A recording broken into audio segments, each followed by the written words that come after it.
Welcome back to the Pizza Hut in Galleon. I'm your host, Mike Sparks. This is Coach's Corner East, and it is the Crestline portion of tonight's show on Wednesday, November 10th. Our show is brought to you in part by Terry Gribble and Associates at your Galleon Community Center YMCA, Dr. Erica Schieber at Bucyrus Veterinary Service, 222 West Mary Street, Bucyrus, Rod Steiger and Associates at the Pizza Hut here in Galleon and Bucyrus, our host of this show since 1992, and Luann Krebs at River's Edge Embroidery, Screen Printing and Signs, sponsor of our foam board t-shirts. It's my pleasure to welcome to the microphone head bowling coach at Crestline High School. It's Joe Borders. And Joe, thanks for coming out tonight. I appreciate it. Thanks for having us, Mike. You bet. First year coaching at Crestline for bowling? I was actually the boys head coach last year, Okay. and we had a girls head coach, Steve Chambers. Yes. I don't want to say he stepped down, but he is currently kind of away from everything Okay. due to health reasons. Sure. So I kind of took a more active role in both teams. Okay. And did you welcome that and say, oh yeah, bring it on, let's do both? Him and I had talked. He had coached Willard for many years, and our program was actually going to go under a couple years ago, and they called him to kind of come and help step in. And when he brought me in, he told me that he was only going to do this for a couple more years, and then he would like to hand it over to me. And we both talked, and it's a little sooner than we'd like, but I guess we're taking it over right now. Yeah, absolutely. So with last year, was that your true first year of coaching? Yeah, it was my first year doing any high school sports. Yeah, what got you into that? Well, being a bowler, a football player, and a track athlete growing up, when I got to college and I was able to throw shot and disc, I just realized that I wasn't able to take that next step, and I wanted to help our youth get to that next step and Sure. be better. So I knew from a young age that I wanted to coach. Now, where did you go to high school? I spent most of it at Northmore, but I actually graduated from Galleon in 2013. Okay, very good. So was bowling like a first love for you? My family's done it ever since I grew up in Galleon Bowling Alley back when it was Guyler Lanes. And my dad bowled in leagues from when I was growing up. So yeah, bowling was pretty much my first love, bowling and then football. Yeah, and the beauty of that sport, of course, is it's a life sport, like golf and I guess to some extent tennis, in that you can take it with you and do it well after high school and things along that lines. And it's really becoming more and more popular at the high school level, more and more competitive. And I think it's great that they have a state championship. And I enjoyed talking to the Galleon team tonight, talking about how, you think about a football game where you want to beat the heck out of your opponent. And here, you actually kind of root each other on. You're having fun. There's a lot of conversation and camaraderie there. It's a little different, isn't it? Yeah, it is a little different. There is still some competitiveness. Like, we bowl out of Galleon with Northmore, Galleon, and then ourselves. So whenever we're in there kind of competing with each other, it gets a little hot and heavy, but whenever we're out on the lanes, everybody's rooting everybody on. We're all being one big team, because the way all of our coaches look at it is we're not just competing against each other. We're also helping the sport grow. Yeah, so great mindset. We're trying to bring the youth into the sport that we all know and love. Yeah, great mindset. I appreciate hearing that. So how many bowlers will you have on each squad, the boys and the girls? Well, the boys, I have a full varsity team. We have 4 guaranteed. We that 5th spot from Cam Berlin graduating last year. Right. He big help with us. He graduated, so we need to fill that 5th spot. But we have a girls team, and it's looking like we're going to have a JV boys team. Oh, nice. So how many total boys will be in the program? 17. Wow. 17, and then we have 5 girls. So. Wow, that's fabulous. That for a school the size of Crestline to have 17 bowlers, that's fantastic. Oh yeah. When Johnny called me, he called me and he was like, "Have you seen your bowling sign-up sheet?" So I went to the school a couple months ago and I seen that I had 25 kids signed up. I was like, "I'm sorry," and he's like, "Don't be sorry, just do good." Yeah. And that's all that I'm trying to do, is help these kids. Is it tough finding JV matches because there may not be as many JV teams around, or? This being my first year, I didn't get to schedule anything last year. That was all Coach Chambers. So my first year scheduling, it's actually been quite easy. Okay. There's teams in our conference, I think 1 or 2 that have JV, so I had to reach out to a couple out of conference. I think we have a total of about 8 JV matches, and then we have 20 varsity. Yeah, and that's interesting. It's always I find this interesting with Crestline, because in some sports you're in the mid Buckeye, in football you're in the Northwest Central, And in bowling, you're in the K-Man. Yep. Which is really bizarre to be in 3 different conferences. It's definitely weird. It's kind of hard with scheduling too. I bet. With our buses, like with bowling, our matches start at 4 or 5. The kids don't get out of school till almost 2:40, and then they're out. We have to wait for the bus to get done with their route and head us. So it's definitely hard to schedule around different conferences. Now, you said you did some coaching of football too at the junior high level this year? No, I actually coached high school. Oh, you did? Okay. Yeah, All right. I was Blake's lineman coach. Oh, okay, all right. So that was an interesting experience nonetheless, as we got to talk to Coach King and others, Coach Gary Wright, as I call him, the Dream Weaver. Oh, yeah. And I know he gets tired of hearing that, but I'm old and I know that song. So, now you're on to indoors and don't have to worry about lightning delays and all that other stuff. So, coaching began last Friday, right, the 5th? Yeah. Officially, that's Yep. when the season you were allowed to start coaching. Early on for both teams, but because we have all guys here tonight, where's the strength of this group? What do you see out of them already that tells you this is going to be a pretty good group? Well, if we had our 4th here, he would just be confident as all get out. But I definitely have my 3 more humble kids, Yeah. and I would say that our camaraderie is definitely there. These kids, the struggles they went through last year of not knowing each other, and to pull in like they did, and just to start out the way we are already. Blake shot his new high game literally tonight. He was at league, he left to come here and he shot his high game. Good. And we had guys there on our team that were cheering him on during that, and then they aren't even bowling in the league. So they're just there for each other. Good. And when one person falls, one person steps up and pulls them up with them. That's what I preach with these guys is be a team. So where you are today, by the time you get to the end of the year, where do you, as the coach, want to see the biggest improvement? Expectations. Honestly, I'd just like to see more. All of our matches last year were very close, within 20 pins, 30 pins of winning. I would like to see us push that little extra, get the extra win, and put our name on that map. Sure. And that's kind of what we're going for this year.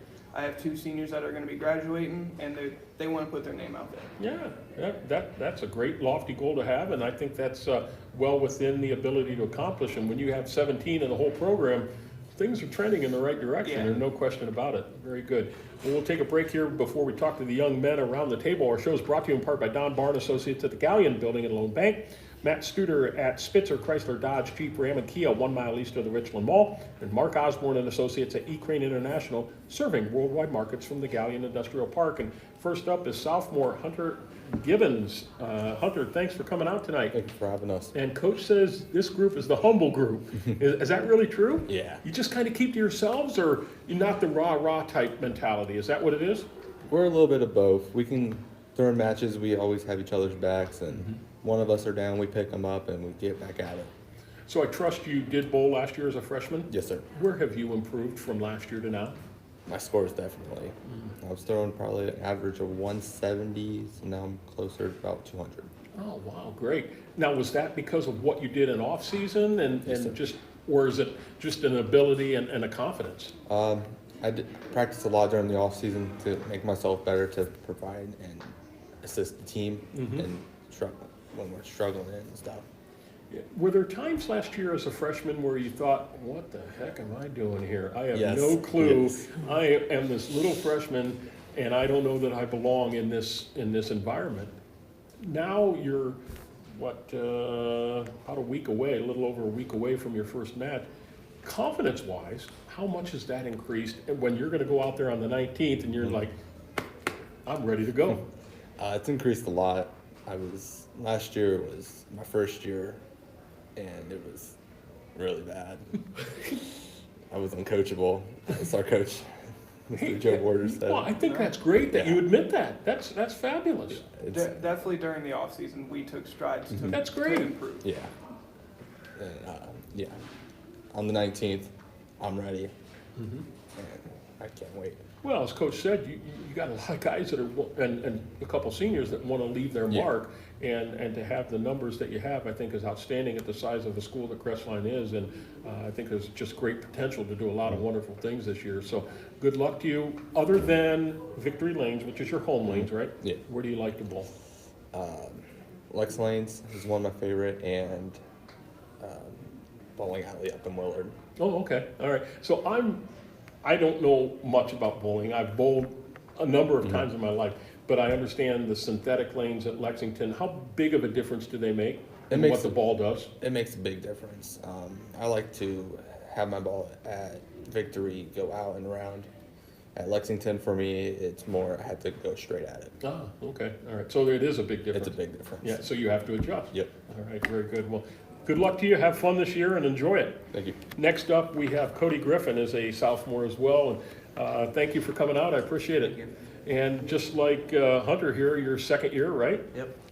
How is your confidence? Is it more than it was last year at this time where you're thinking, I don't know what's going on? And what's come from that? How has that happened? Is it just maturity or just your game's gotten better? What does that come from? Working over the summer mostly.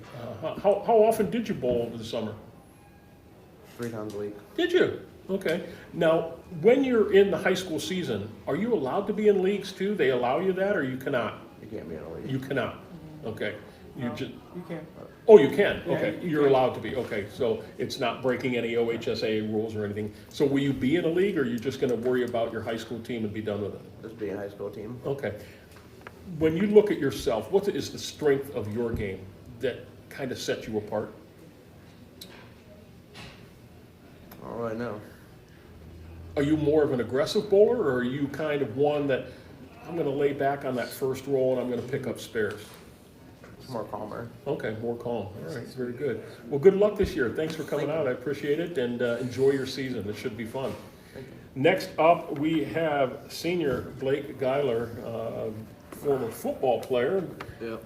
Wow, tough year. We didn't get to talk here at the end, but you got through it and you came on late, but ended up having a good time, I trust, and Yeah. enjoying it, other than the rainstorms and the lightning delays and all that other those stuff. were pretty annoying. Yeah, that's not a lot of fun. How many years have you been bowling, Blake? Oh, this is my second year. Second year ever? Yeah. What got Well, you? I always bowled as a kid. Okay, all right. So what got you interested in doing it for the high school team? I thought basketball was my thing. Turns out it wasn't, so I decided to join the bowling team. Pretty happy with that decision? Yeah. What do you like most about Just watching the pins explode. it? So you must be a pretty strong roller. You Yeah. you look like you got some guns. You can throw it pretty hard. And I throw it 2 hands, so Really? yeah. That's just your style. Mm-hmm. So there's nothing that dictates that you have to do it one hand or anything like that. You can, as long as you get it there and can do Yep. it. Wow, I didn't know that. That's pretty neat. Thanks for sharing that. Yeah. Now you do some league things, as Coach talked about. Yeah. Does that help you when you get into a match, or is it maybe to the point where you say, man, I'm strained, my arms are strained, or my hips are strained, maybe I should back off the league a little bit? Well, like today we had practice, and then I had to sit around for about 30 minutes, and then I got cold again because like I was tired and stuff. Mm-hmm. And then we bowled 3 games on league, so the first 2 games were rough, and then I got hot again, and then bowled a 255 the third game. Wow, good for you. So what do you think you can PR at this year? 300. You think you can? Oh yeah. All right, well, that would be neat. How neat would that be? That'd be awesome. And maybe a trip to Columbus, right? Yeah. How great would that be? Now, you can go as individuals, right? Or do you have to go as a team? I believe they do have individuals. Okay, hopefully you can go as a team with your numbers, but that would be great even if you could go as an individual. Well, good luck. Enjoy it this Thank year. you. Have a lot of fun, okay? All right. Take a break here before we come back and talk to Coach a little bit more. Show is brought to you in part by Steve and Chuck Keller at Keller Auto Parts, your Napa dealer, Uptown Galleon and Crestline. Murray Mounds, the Platinum Insurance Agency, your Progressive agent, 131 Harding Way East, Uptown Galleon, and Joe Kleiman, Associates at the Galleon office of First Federal Bank of Ohio. And Coach, these guys seem like they're amped up and ready to go, let alone the other guys on the team. And as I mentioned, coaching's already began. Your season opens a week from Friday at Victory Lanes with Northmore, and it's just them only, right? Yep. And you're probably familiar with them, having. Oh, I know Big Russ and then the whole Northmore squad. Yeah. How are they going to be? From what I've seen, they're looking pretty decent. They lost some numbers last year, but with the kids that they have, they're gonna be all right. Especially give a shout out to Courtney Reinhardt and Emma Reinhardt. They're both very consistent, and they're going to be doing good things for that girls team. Good. And then you turn right around the very next day, and you're going to see them again, along with Gallion and some others, right back at Victory on the 20th for an invite. Do you like that back-to-back scenario? Yeah, I'm fine with it. It gives our kids that mentality to keep it for that first day, to go into that warm-up tournament ready for that win, and to be hungry. I was looking at your non-league schedule. You have Bucyrus, Winford, Gallion, Lexington are on there as well. But who do you expect to be the strongest in the KMAC? Us. I'm going to be confident and say us. Good. I feel with the numbers that we have and the talent we have, we're going to be very hard to beat this year. Well, that's a great mentality to have, and like I said, it sounds like these young men are ready to go, and I'm sure others on the team are raring and ripping ready to go, and I'll look forward to watching your success during the year. I hope you have a great experience. It's going to be a lot more with more numbers and both teams, but it sounds like you're ready to go and amped up for it. All right, thank you, Mike. Yeah, thanks for coming out tonight. I certainly appreciate it. Good luck to all of you. Thank you. I want to review here the media schedule that we have coming up. Starting right now on WQEL on the audio portion, it's Ohio State women's basketball. They're taking on Bucknell from Columbus. You can catch that on WQEL 92.7. Tomorrow night, Ryan Day call-in show will be at 6:05 on WQEL as the Buckeyes get ready for Purdue this weekend. Friday night, we will have no football. Our football schedule is done for the season, but we'll have Ohio State men's basketball. They're taking on Niagara. That game will be at Columbus, Ohio, after the Buckeyes squeaked out a 1-point victory last evening at home against Akron. That coverage is at 6:15 Friday night, and then Davy Jones will be on for a phone board at approximately 9 p.m. Saturday, Ohio State Buckeye football. They'll be home against the Purdue Boilermakers. Coverage begins at 2 o'clock, kickoff at 3:30, a big game down in Columbus. And then on Sunday, the 14th, we will have Ohio State women's basketball once again. They're hosting Norfolk State. Coverage begins at 1:45. And then if you want to get the lead out, we have a special Led Zeppelin radio special, 6 o'clock Sunday night on WQEL. Robert Plant and the boys, be sure to tune in for that. Special thanks to everyone here at our Gallion Pizza Hut, especially our managers, Bree Hefner, Michelle Burris, Jordan Roop. Server tonight was Sherry. Certainly appreciate all of her help. Thanks to Danny Lane back in the studio, keeping me on the air. Cam Moon, camera operator, and Harper Boggs for all your help. Thank you to bowling coaches from Gallion tonight, Brad Fairchild and Bob Lear and their bowlers. Thank you to Colonel Crawford cross-country coach Jordan Studer and her state runners. And also thank you to Crestline bowling coach Joe Borders and his bowlers as well. Thank you to our sponsors and most of all you, our listeners, for tuning in on the WQEL Facebook page and our audio stream. For WQEL Sports, this has been Mike Sparks reminding you, spirit with a vision is a dream with a mission. Have a good night, everybody.